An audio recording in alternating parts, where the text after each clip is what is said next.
दूरदर्शी सुमन। प्रिया एक अमीर और सुंदर लड़की थी।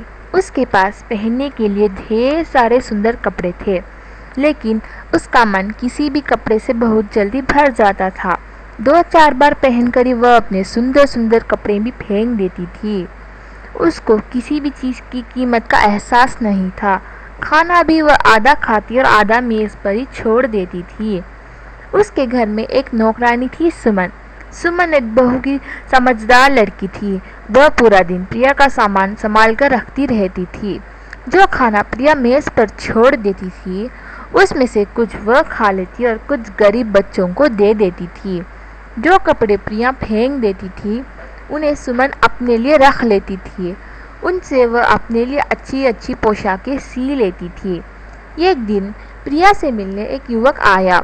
उसने प्रिया को उसके एक मित्र के यहाँ देखा था। प्रिया उसे अच्छी लगी, इसलिए वह प्रिया के माता पिता से मिलकर बात करने आया था। वह प्रिया से विवाह करना चाहता था। उस युवक ने अपना नाम समीर बताया। समीर एक सभी और अच्छा लड़का था। प्रिया के माता पिता को पसंद था।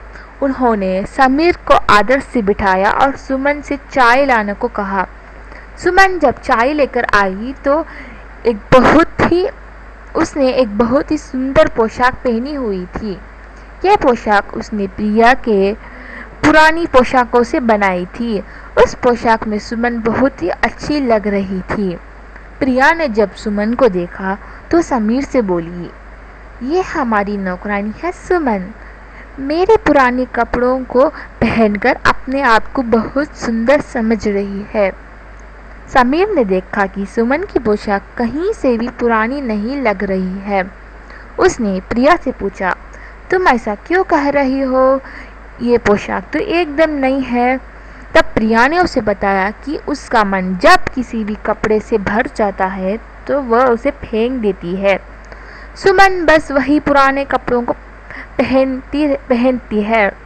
उसके पुराने कपड़ों को जोड़कर अपने लिए पोशाकें बनाती रहती है।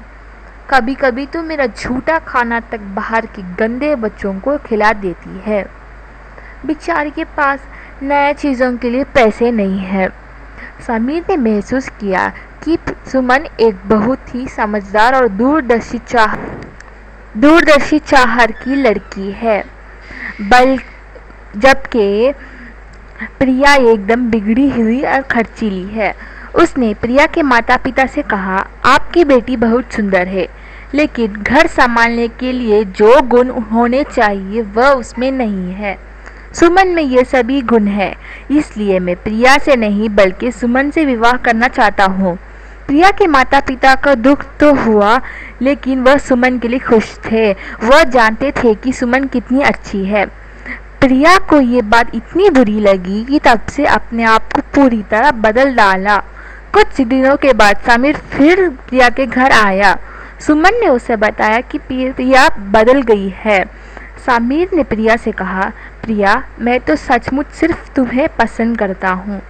सुमन से विवाह की बात तो बस एक नाटक था जो हम सब ने मिलकर किया था तुम्हें बदलने के लिए। हम चाहते थे कि तुम्हें अपनी गलती का एहसास हो। मैं खुश हूँ कि तुम बदल गई हो। अब बताओ, तुम मुझसे विवाह करोगी? प्रिया खड़ी खड़ी शर्मा रही थी और सुमन दोनों को देखकर बहुत खुश थी। कहानी